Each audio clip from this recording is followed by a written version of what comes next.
Welcome back mga kabayan. Nagbabalik po muli ang inyong lingkod upang magbigay sa inyo ng mga bago at nagbabagang mga balita.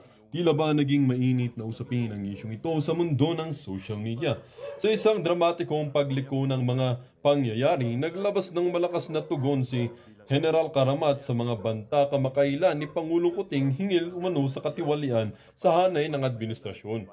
Si General Karamat na kilala sa kanyang walang katuturang diskarte sa pagpapatupad ng batas ay hindi nagpapigil sa kanyang pagtanggi na inakasuhan ng Pangulo at ang kanyang panloob na bilog na nasasangkot sa malawakang katiwalian. Ang tensyon na sa pagitan ng dalawang makapangyarihang tao ay tumaas matapos ang publikong babala ni Pangulong Kuting kay General Kalamat at iba pang mga opisyal na nanatili sa linya o harapin ng mga kahihinatnan. Ang payag ng Pangulo na ibinigay sa kanyang signature combative style ay nakita ng marami bilang isang direktang pagtatangka na takutin ang mga maaaring humamon sa kanyang otoridad.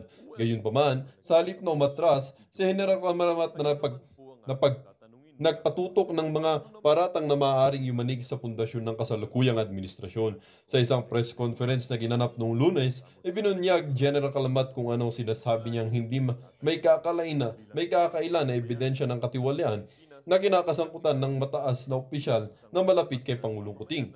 Lagi ring lalabas ang katotohanan, gaano man ito supil. Deklara ng General Karamat.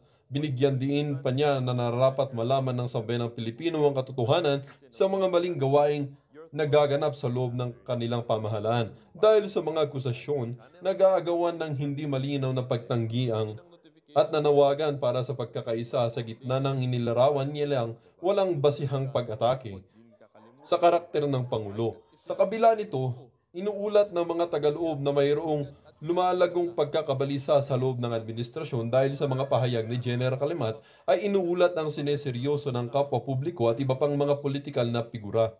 Iminungkay ng mga politikal na analis na ang pagharap na ito ay maaaring markahan na ang simula ng isang mas malawakang pakikibaka sa kapangyarihan sa loob ng gobyerno.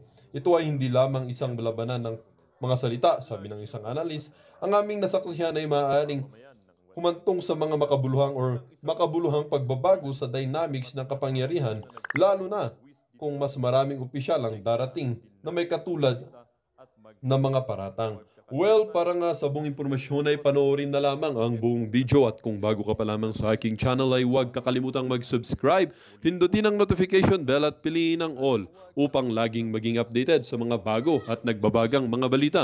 At sa mga solid viewers naman natin dyan, maraming salamat naman po sa patuloy na pagtangkilik sa ating channel.